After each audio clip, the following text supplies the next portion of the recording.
다니엘 10장 1절부터 9절입니다.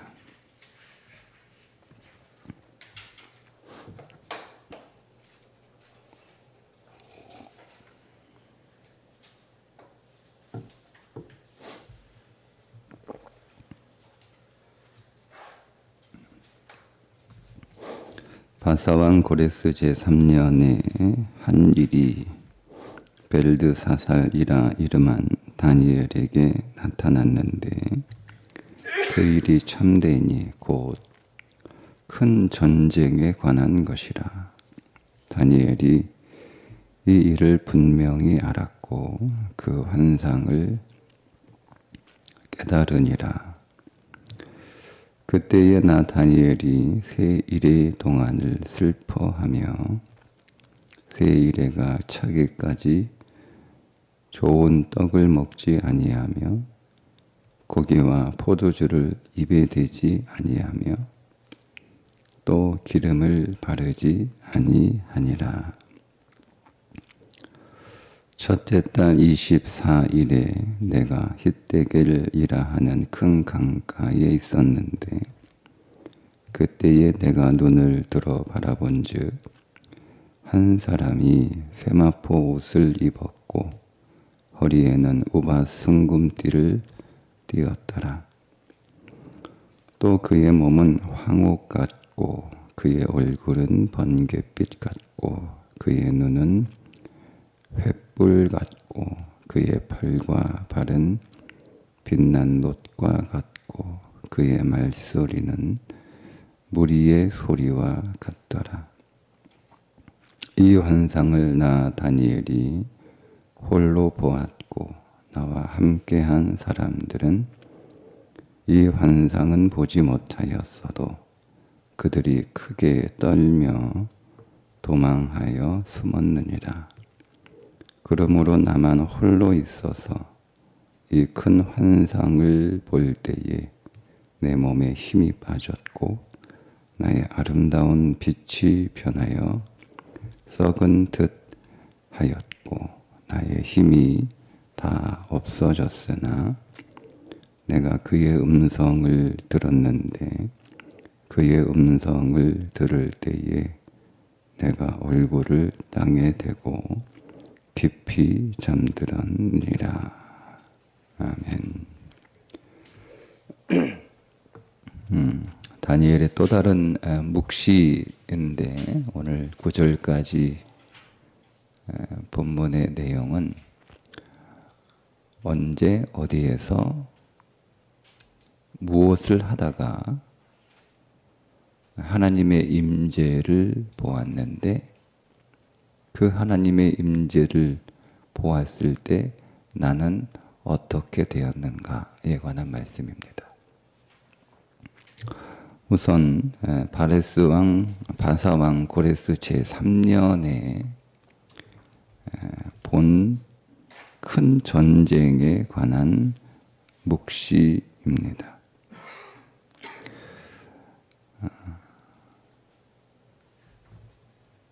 그때 다니엘이 힛데겔이라 하는 큰 강가에서 22일 동안 금식 기도하고 있었습니다. 다니엘이 왜 금식 기도를 하고 있었을까? 그 금식 기도한 이유를 추정할 수 있는 내용이 1절에 바사왕 고레스 제3년이라고 하는 시기입니다. 바사왕 고레스 원년에 첫 번째 귀한 명령이 떨어지죠. 그러니까 고레스가 왕으로 취임하면서 포로들을 귀한 할 수 있도록 칙령이 떨어집니다. 그렇게 해서 1차 포로 귀환이 이루어집니다. 대략 한 49,000명 정도가 되는 페르시아에 살고 있는 유대인들 가운데 4만 9천 명 정도. 그러니까 5만 명이 안 되죠. 적은 숫자예요. 수룹바벨과 대제사장 여호수아의 인도로 첫 번째 귀환이 이루어진 지 3년째 되는 해입니다. 예루살렘으로 귀환한 이스라엘 백성들이 3년째 어떤 일을 겪고 있었냐면 스룹바벨과 대제사장 여호수아가 무너진 성전을 다시 짓다가 그 성전 건축을 반대하는 대적들의 거짓 상소로 성전 건축이 중단된 상태였습니다.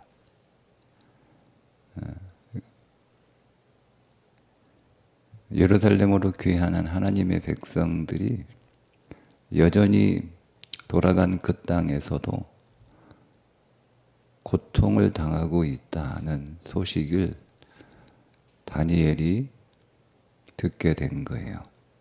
다니엘은 어떤 이유에서였는지는 모르나 1차 귀환에 합류하지 않고 계속 페르시아에 잔류하고 있었습니다.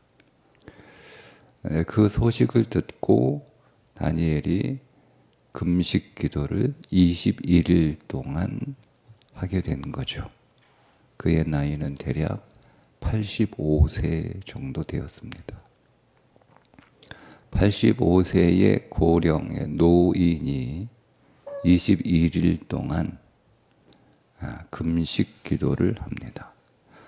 물론 우리가 오늘날 말하는 아무것도 먹지 않는 물만 먹는 금식 기도는 아닙니다. 오늘 본문에도 나와 있는 것처럼 3절에 보면 새 이래가 차기까지 좋은 떡을 먹지 아니하며 고기와 포도주를 입에 대지 아니하며. 그러니까 21일 동안 고기와 포도주는 일체 입에 대지 않았으나 좋은 떡은 먹지 않았다. 이 말은 역으로 얘기하면 최소한의 음식은 먹었다는 거예요. 그러니까 어쨌든 노인은 안 먹으면 안 돼요. 큰일 납니다. 그러니까 젊은 사람이 21일 동안 거의 금식에 가까운 단식을 하는 것과 노인이 21일 동안 금식에 가까운 단식을 하는 것은 다른 거예요.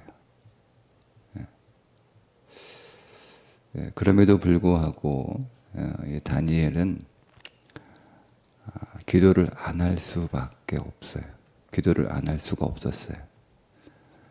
왜냐하면 그의 몸은 페르시아에 있었으나 그의 마음은 항상 예루살렘에 가 있었어요. 말씀드린 것처럼 다리오 왕 원년에도 예레미야의 글을 읽다가 하나님께서 70년 만에 예루살렘을 회복하시겠다는 약속을 듣고 보고 읽고, 그때가 80세잖아요. 그때도 다니엘은 금식하며 베옷을 입고 죄를 뒤집어 쓰고 하나님 앞에 간절하게 생명을 건 기도를 했었습니다. 약 5년 전 일이죠. 그러니까 다니엘은 항상 그의 마음이 예루살렘에 가 있었어요. 여러분, 이게 믿음이에요. 믿음. 우리의 마음이 항상 어디에 가 있느냐? 하나님의 나라. 하나님의 나라. 그건 소극적으로 얘기하면, 좁은 의미로 얘기하면 교회죠. 항상 항상 그 마음이 교회에 가 있는 거예요. 예. 항상 교회를 생각하고 있는 거예요. 이게 믿음이에요. 예, 여러분. 여러분 교회를 얼마나 생각하고 있습니까? 예. 여러분들이 교회를 생각하는 그 정도가 나의 믿음의 정도라고 보셔도 됩니다. 예. 다니엘은 포로로 끌려와서 어떻게 출세할까? 어떻게 성공할까? 어떻게 잘 살까? 예, 거기에 있지 않았어요. 만약에 다니엘이 능력이나 실력이 부족하고 없는 사람이었다면 그런 생각 안 할 수도 있어요. 뭐 어차피 생각해봐야 능력도 안 되고 실력도 없고, 그죠? 그런데 다니엘은 능력이 탁월한 사람이에요. 실력이 뛰어난 사람이에요. 그러니까 그는 노력하는 만큼 성장할 수 있는 사람이에요. 그는 그가 꿈꾸고 그가 생각하는 만큼 이룰 수 있는 그 능력을 가지고 있었던 사람이 객관적으로 다니엘입니다. 그러면 사람은 자기의 능력을 기반으로 그 능력으로 이룰 수 있는 것을 꿈꾸게 되어 있어요. 그런데 다니엘은 포로로 끌려와서 페르시아, 바벨론에서든 메대와 바사에서든 페르시아, 바사, 페르시아에서든 그것보다는 항상 예루살렘이 그 마음에 있었어요. 항상. 그는 항상 예루살렘을 생각했어요. 하나님의 나라가 회복되고 예루살렘의 성전이 다시 세워져서 신앙생활을 제대로 할 수 있는 그 예루살렘을 항상 생각하고 있었던 거죠. 그런 다니엘이 예루살렘으로 돌아간 동족이 꿈에 그리던 거잖아요. 꿈에 그리던 거예요.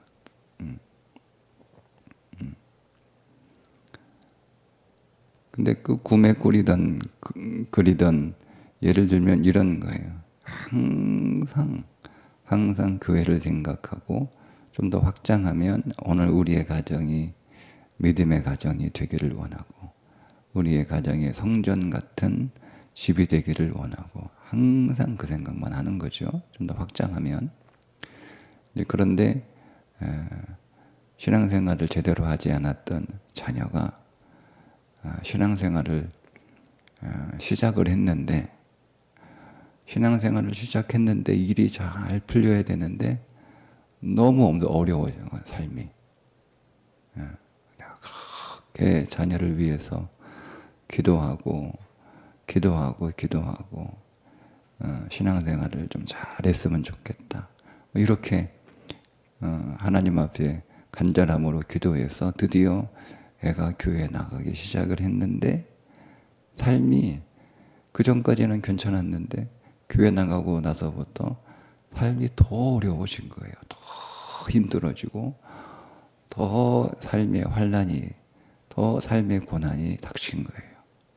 그런 상황인 거예요. 여러분 같으면 어떻게 하겠어요? 그냥 그러려니 할 수 없잖아요. 그죠? 그러니까 우리 기도할 수밖에 없는 그 심정이에요. 지금 다니엘의 심정이.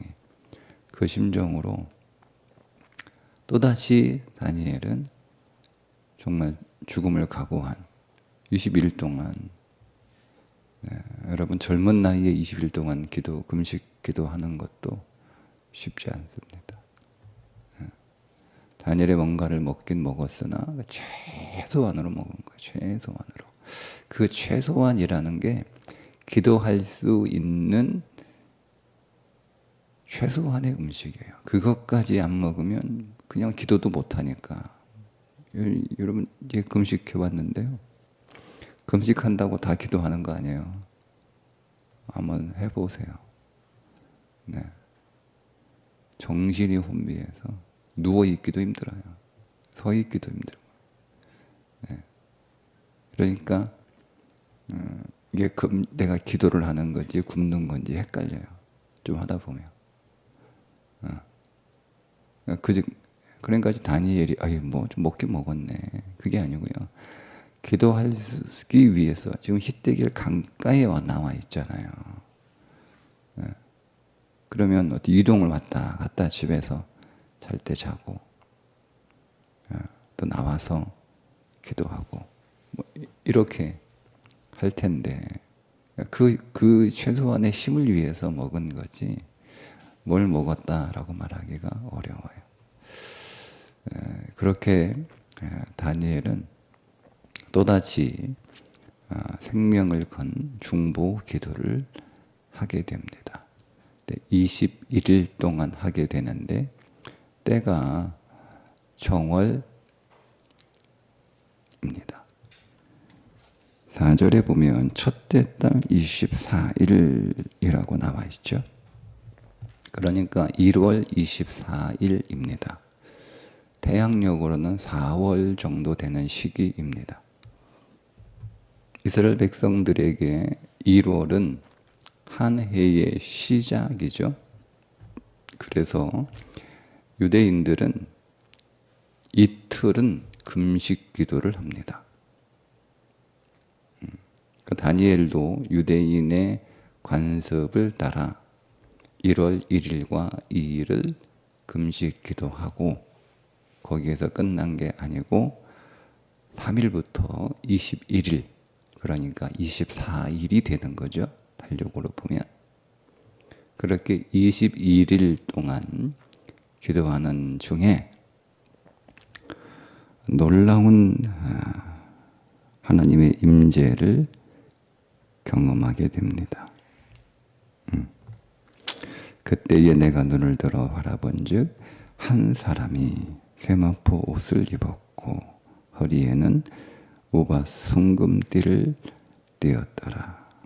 또 그의 몸은 황옥 같고 그의 얼굴은 번갯빛 같고 그의 눈은 횃불 같고 그의 팔과 발은 빛난 놋과 같고 그의 말소리는 무리의 소리와 같더라.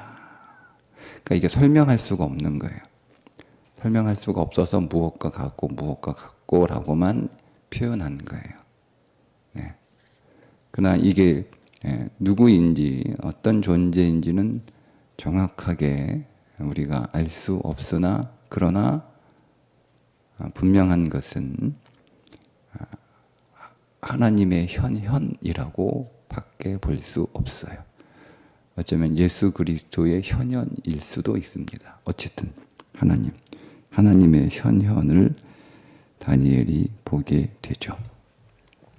그런데 이 하나님의 강력한 임재, 하나님의 현현, 그냥 하나님의 임재로 바꾸겠습니다. 우리가 하나님의 임재를 경험하게 되면 우리 안에 어떤 일이 벌어지는지 세 가지의 현상이 나타납니다. 첫 번째, 다니엘이 히데길 강가에서 혼자 있었던 것은 아니에요. 그가 다른 사람들하고 같이 있었는데 그 다른 사람들이 다니엘의 일행이었는지 아니면 그냥 그 강가에 있었던 어떤 사람들이었는지는 모르지만 이 하나님의 현현이 있었던 그 시각에 다니엘만 아니라 다른 사람도 있었는데 그 하나님의 현현을 눈으로 본 것은 다니엘뿐이지만 보지 못하는 그 주위에 있는 사람들은 뭔가를 느꼈어요. 뭔가를 보이지는 않는데 뭔가 느꼈는데 그 뭔가가 굉장히 공포스러운 거였어요. 그래서 사람들이 갑자기 크게 떨며 도망하며 숨었습니다.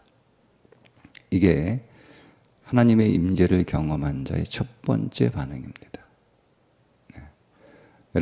여러분의 심령이나 아니면 우리가 있는 곳에 하나님의 임재가 강력하게 임하면 첫 번째 현상, 두렵고 떨립니다.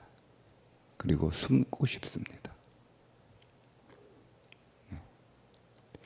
그 거룩하신 하나님 앞에 온전하게 설 수 있는 사람은 한 사람도 없어요.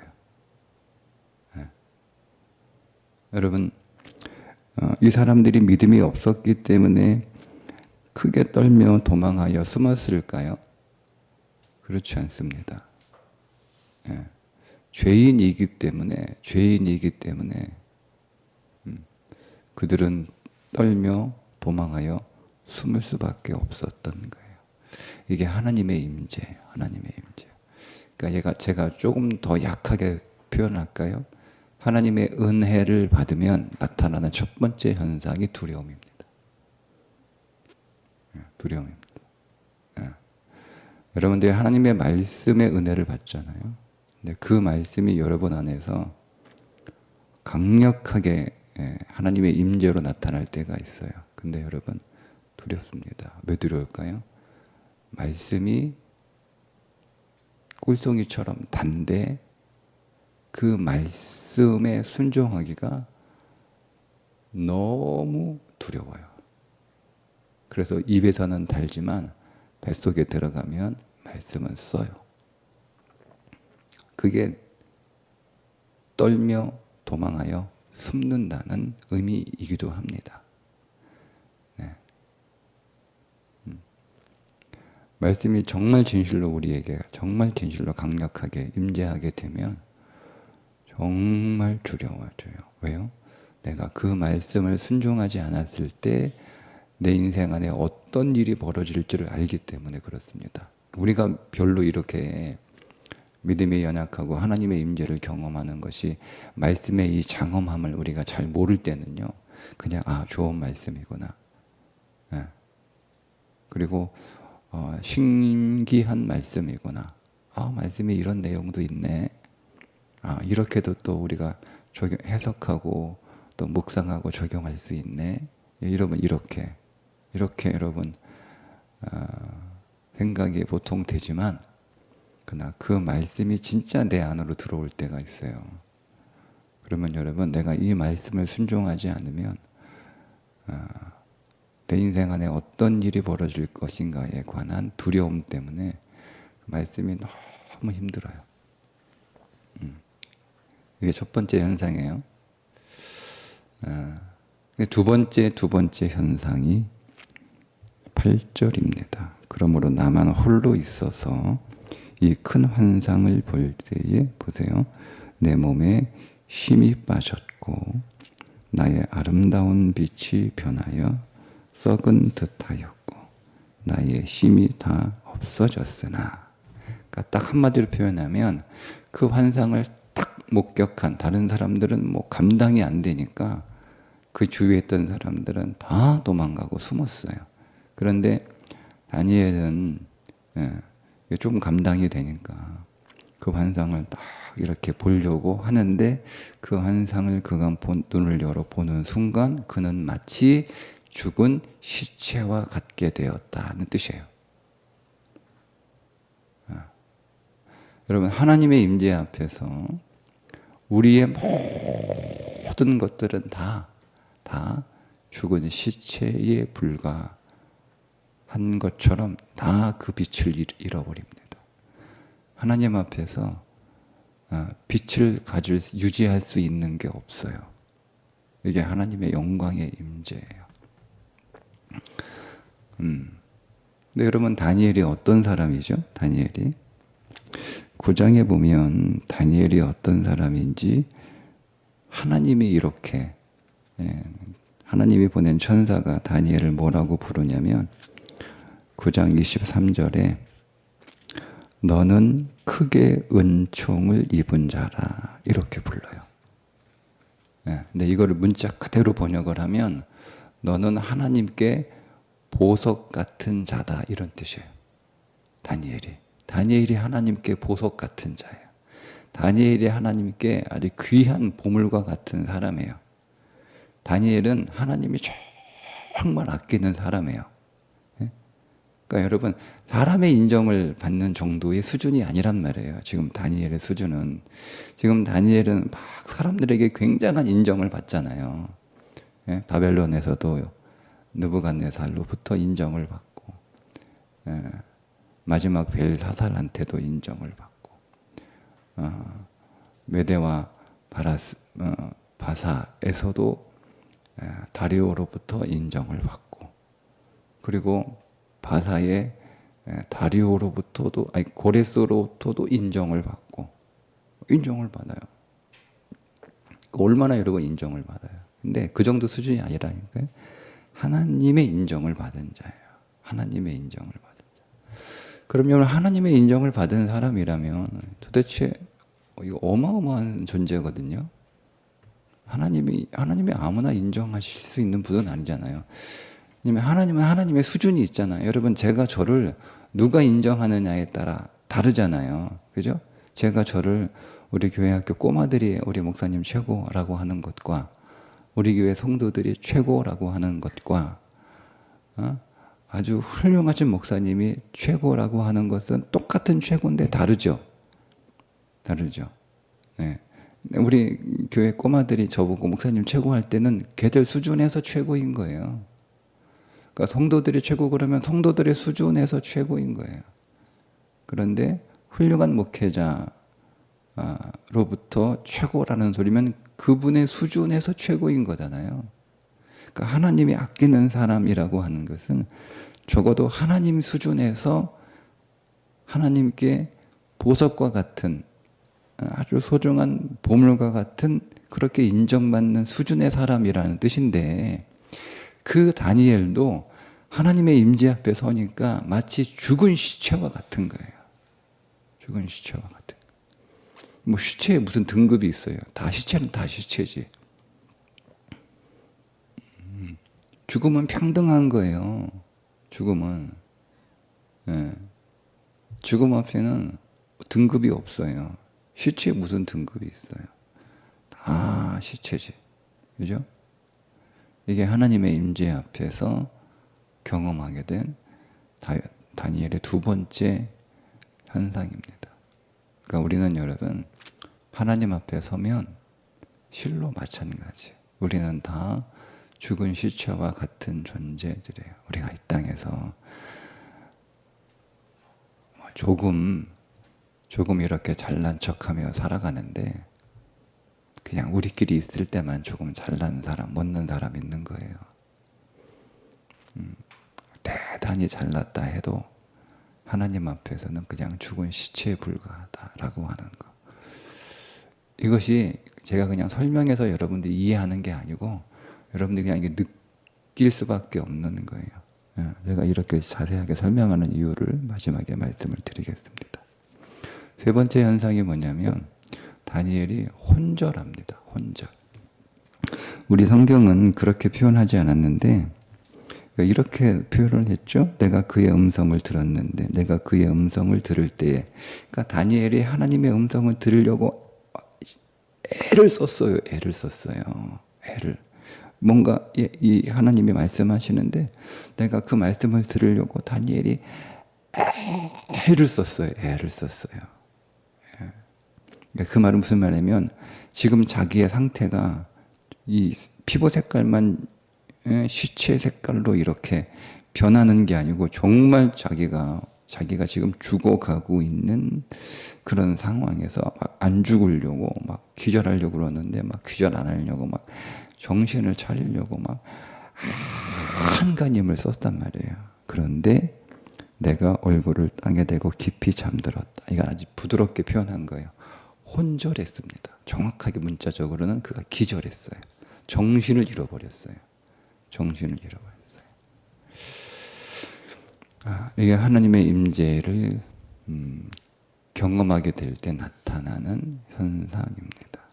우리가 그분 앞에 온전하게 설 수 없어요. 제가 여러분 왜 이것을 말씀을 드리냐면, 믿음은 여러분 정말 우리가 이거는 저의 간절한 기도 제목이기도 합니다.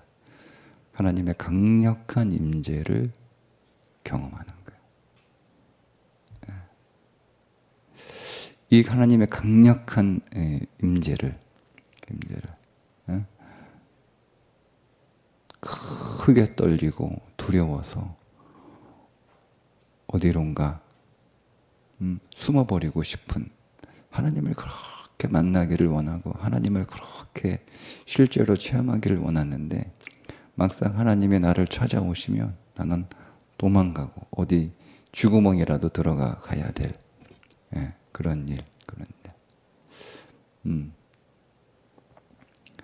내가 세상에서는 그래도 조금 잘났다고 자랑하고 의시되고 폼잡고 다녔는데, 그래도 하나님 앞에 가면 그래도 하나님 나 잘했죠 라고 할 줄 알았는데 막상 그분이 나를 찾아오니까 나는 죽은 시체처럼 그렇게 내 인생의 모든 것들이 다 빛을 잃어버리는 그 하나님의 임재 앞에, 심지어 내가 정신 똑바로 차리려고 그렇게 안간힘을 써도 그분 앞에서 정신을 잃어버릴 수밖에 없는, 근데 하나님 만났는데 못 만나는 거잖아요. 정신을 잃어버렸으니까.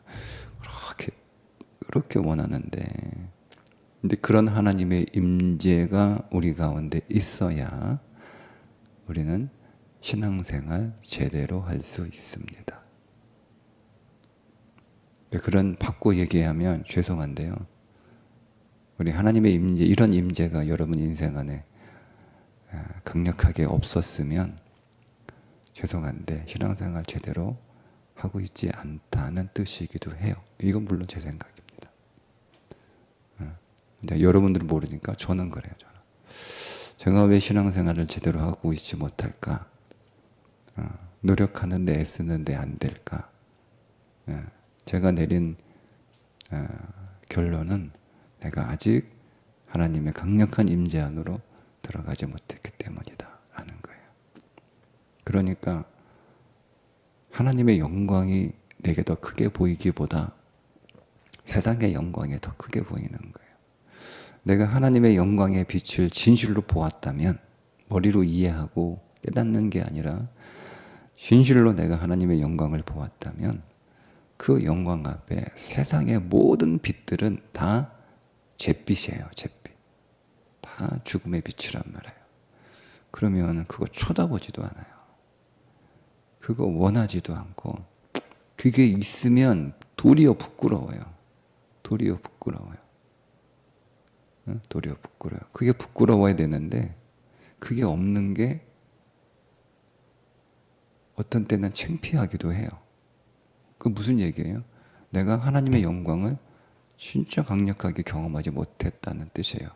그러니까 내가 온전히 하나님께 집중하지 못하고 온전히 신앙에 몰입하지 못하고 있는 것은 아닌가, 이런 생각을 하고 있습니다.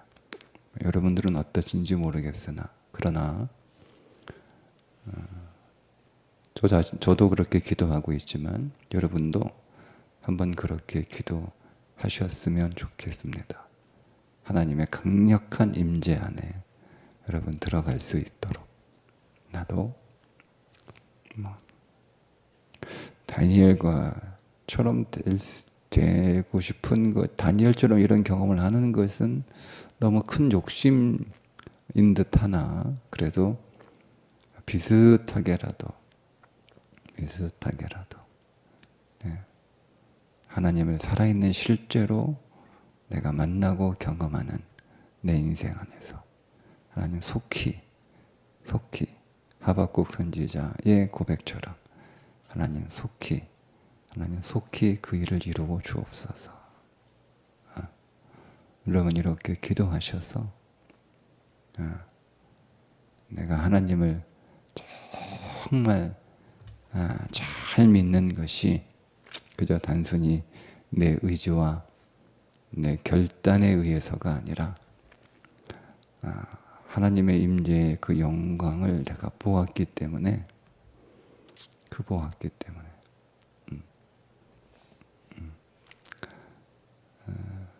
그 영광스러운 믿음의 길을 갈 수밖에 없는 그 체험을 했기 때문에 하나님을 잘 믿는 그런 믿음의 삶을 저도 그리고 여러분들도 살았으면 좋겠다 하는 마음으로 오늘 이 말씀을 나눕니다. 기도하겠습니다. 하나님,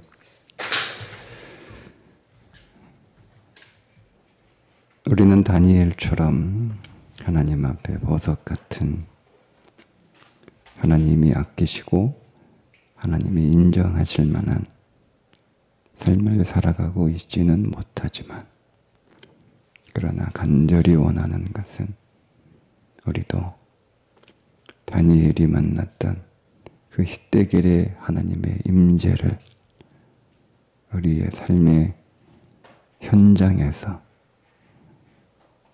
우리가 온 마음을 다하여